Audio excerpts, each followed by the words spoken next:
News. ఏంటో ఇందులో మన రాజశేఖర్కి మన ఎమ్మెల్యే గారు అడిగారు, ఒకటే ఇష్టం కదా, రెండో ఆయన రేపు ఎవరో ఒకరు రావచ్చు ఇక్కడికి. ఆయన వచ్చి మీ ఊరిని మీ దగ్గర ఉన్నాను, మీ సమస్యలన్నీ నేను పరిష్కరిస్తాను, ఓటేయండి అని అడగచ్చు. రెండో ఓటేయండి పోని మీ ఎమ్మెల్యే గారిని బట్టి మీరు ఒక ప్రాధాన్యతతో ఆయనకి వేస్తే రాజశేఖర్కి వేసిన రెండో ఓటు అన్నా నాకు వేయండి అని అడగచ్చు. ఇక్కడ ఎంతమంది అయితే పోటీ చేశారో అంతమందికి ప్రాధాన్యత ఇచ్చుకుంటూ వెళ్తేనే అది వ్యాలిడ్ అవుతుంది. అంతకత్తు మనం చేసుకోవాల్సినటువంటి పని లేదు. ఒక రాజశేఖర్కే ఒకటి వేసేసి మాట్లాడక మనం బ్యాలెట్ వేసి వచ్చేసామనుకోండి ఇంక సమస్య ఉండదు.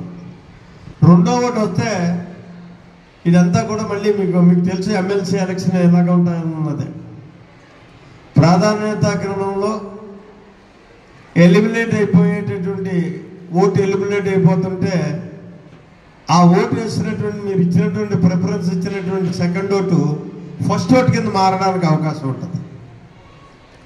కాబట్టి అటువంటి పరిస్థితి ఏది కూడా కలగకుండా, అవసరం లేకుండా ఫస్ట్ కౌంట్లోనే మన రాజశేఖర్ నెగ్గాలి అనుకుంటే మిమ్మల్ని అందరినీ నేను ప్రత్యేకంగా అభ్యర్థించేది ఏంటంటే ఒక్కోటికి కన్ఫర్మ్ అయ్యి ఒక్క గీత గీసి రాజశేఖర్కి ఎదురుగుంటా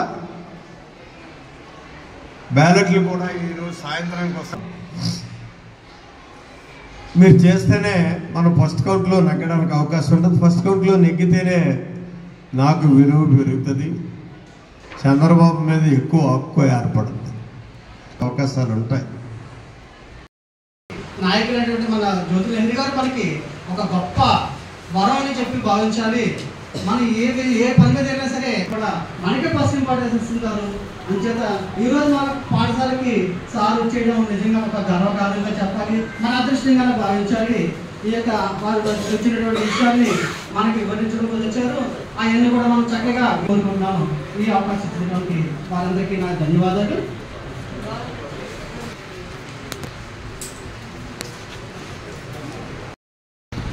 పెన్షనర్స్ అసోసియేషన్ మిత్రులందరికీ కూడా నా హృదయపూర్వకమైనటువంటి ధన్యవాదాలు తెలియజేసుకుంటున్నాను.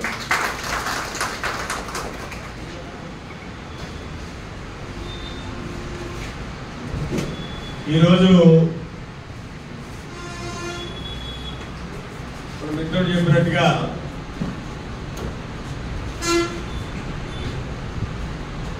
మీరు నేను వేరు అనేటటువంటి సమస్య లేదు. నేను రాజకీయాలు ప్రారంభించిన దగ్గర నుంచి ఈ పరిసరాల్లోనూ మీరు అంతా ఉద్యోగాలు చేసుకుంటూ అంతా కలిసి కుటుంబంగా మనం వెళ్తున్నటువంటి అవసరాలు, నా అవసరానికి మీరు, మీ అవసరానికి నేను చేయి కలుపుకుని నడవడమే మన విధానం. అయినప్పటికీ కూడా ఎన్నికలు అన్నాయి వచ్చినప్పుడు ఒక్కసారి మళ్ళీ మిమ్మల్ని జ్ఞాపకం చేయాల్సినటువంటి బాధ్యత నా మీద ఉంటుంది. ఇవాళ 27వ తారీఖునే గ్రాడ్యుయేట్ ఎలక్షన్ జరుగుతున్నాయి. కూటమి ప్రభుత్వం తరఫున మరి నాకు శిష్యుడు రాజశేఖర్, అతనికి కూటమి పార్టీ ప్రధానంగా చంద్రబాబు నాయుడు గారు నా కోరిక మేరకే ఈ ఎమ్మెల్సీ టికెట్ ఇవ్వడం జరిగింది. ఆయనకి ఓటేయమని అభ్యర్థించడం కోసం ప్రత్యేకంగా ఇవాళ మిమ్మల్ని అందరినీ కలవాలని ఇక్కడికి వచ్చారు. ఇది ఒక ఆపర్చునిటీ, మళ్ళీ మిమ్మల్ని అందరినీ కూడా ఒక్కసారి చూడడం వల్ల చాలా సంతోషం. అయితే మీరు చాలాసార్లు మీరు ఓట్లు వేసుకుంటారు. ఇక్కడ 34 మంది పోటీ చేస్తున్నారు. ఈ 34 మంది యొక్క వ్యక్తుల యొక్క చరిత్ర మనం తీసుకుంటే ఇందులో ఏ ఒక్కరు కూడా సమాజం కోసం పనిచేసినోడు కానీ, సామాజిక అవసరాలు తీర్చడానికి ప్రయత్నాలు చేసినోడు కానీ, ఏ ఒక్కడో లేడని మాత్రం చెప్పలేదు.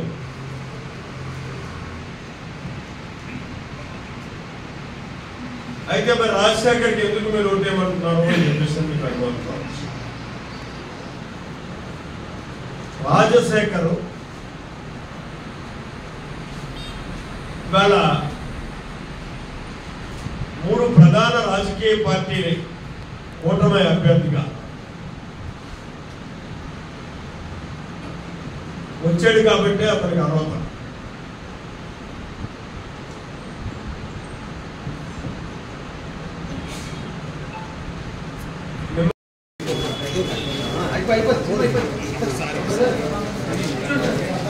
చౌదరి గారు ఫోటోలు తీయండి, ఫోటోలు తీయండి.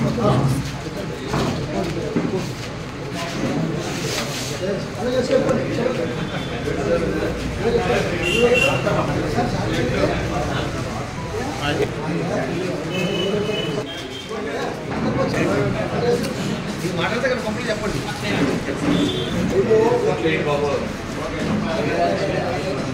సున్నాని గారు పేరు చేసుకుంటండి. ఈ సమావేశాన్ని ప్రారంభిస్తున్నాం సార్.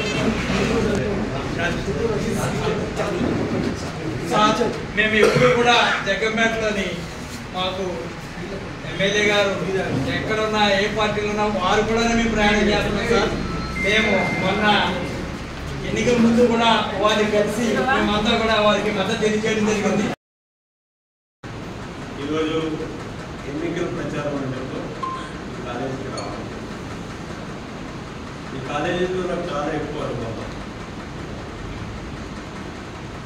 కానీ ఇప్పుడు నేను రాలేదు.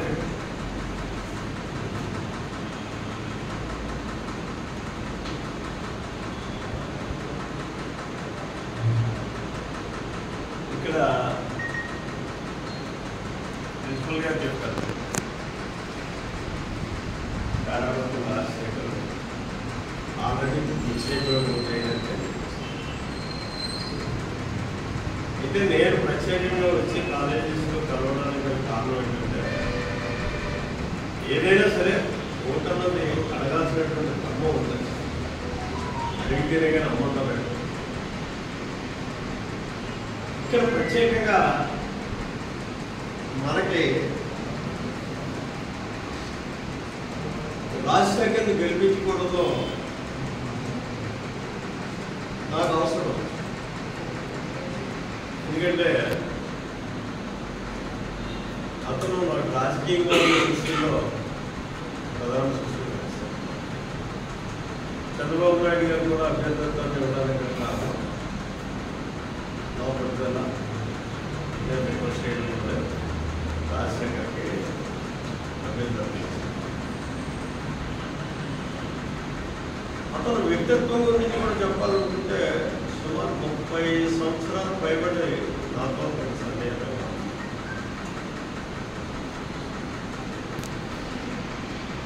చాలా సౌమ్యుడు. తర్వాత ఏదైనా పని అప్పచెప్తే చాలా పొడసరిగా ఆ పని నెరవేర్చడం కూడా కొనసాగి నెరవేర్చేటటువంటి బాధ్యతలు ఉండేటటువంటి వ్యక్తి, విజయవంతుడు.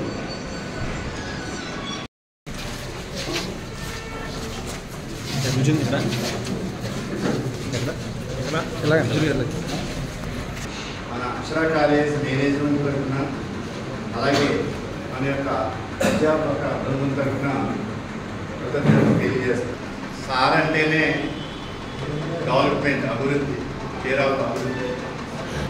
మన ఎంతో అభిమానంతో సార్ని 55 కూటమి బలపరిచినటువంటి అభ్యర్థి అయినటువంటి పేరావతుల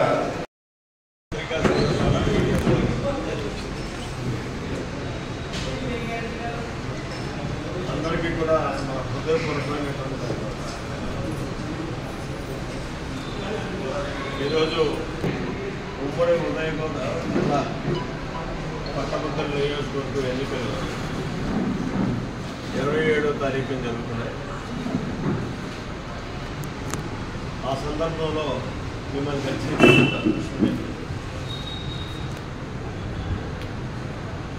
మీ అందరికీ కూడా గ్రాడ్యుయేట్ ఓట్స్ ఉన్నాయనే నేను అనుకుంటున్నాను. మరి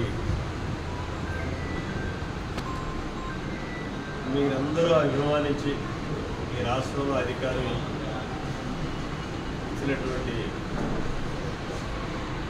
కూటమి తరఫున పేరాపత్రులు రాజశేఖర్ గారు అని చెప్పి తెలుగుదేశం పార్టీ అభ్యర్థిగా పోటీ చేస్తున్నారు. సుమారు 35 నియోజకవర్గాల్లో సంబంధించుంటుంది ఈ ఎలక్షన్. 3 లక్షల చిల్లర ఓట్లు ఉన్నటువంటి పరిస్థితి. మరి అభ్యర్థిగా అందరినీ ప్రత్యక్షంగా కలిసేటటువంటి అవకాశం టైం సరిపోదు. 2 ప్రధానంగా పేరాపత్రులు రాజశేఖర్ అభ్యర్థులతో రావడానికి కారణం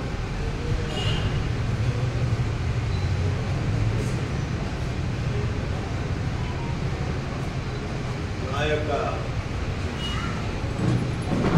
కోరిక మేరకే ఈ అభ్యర్థులతో చంద్రబాబు నాయుడు గారు ఏర్పాటు చేస్తున్నారు. ప్రధానమైనటువంటి బాధ్యత ఎన్నికలు జరిపించేటటువంటి బాధ్యత కూడా మనకే. రాజశేఖర్ ప్రధాన అనుచరుడిగానే చెప్పారు. ఇలా జరగడం మరగా రామవరకు జరగండి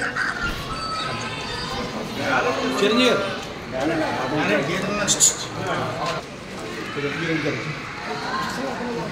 ఇలా వచ్చి సరే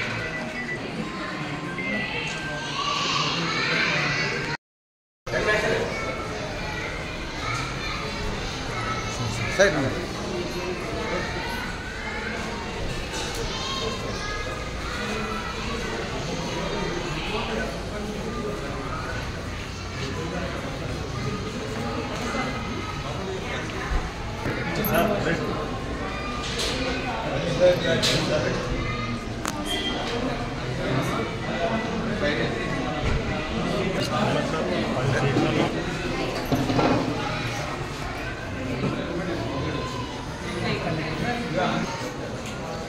గ్రాడ్యుయేట్స్ ఎమ్మెల్సీ ఎలక్షన్ జరుగుతుంది. మీకు అందరికీ తెలుసు. ఒక పార్టీ తరఫున మన పార్టీ అంతా సహకరించాలనుకుంటున్నారు. ఆ పరిస్థితి పార్టీ తరఫున రాజశేఖర్ అని చెప్పేసి పోటీ చేస్తున్నారు. ప్రధానంగా రాజశేఖర్కి అభ్యర్థులతో రావడానికి కూడా అతను కేవలం నాకు ప్రధాన అంశం.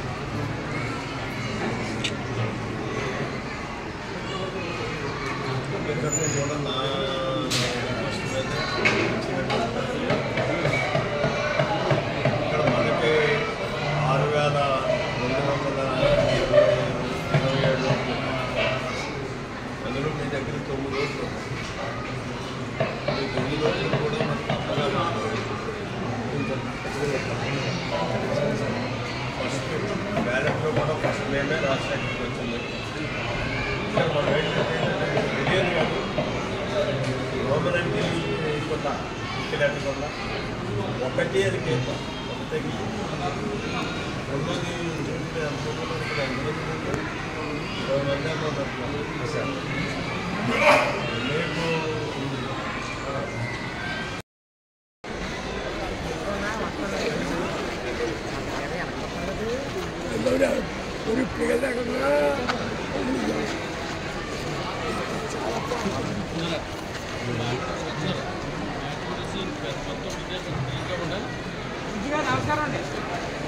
Thank you sir. ఈ అమూల్యమైన సమయాన్ని మాకు కేటాయించినందుకు ధన్యవాదాలు తెలియజేస్తున్నాము.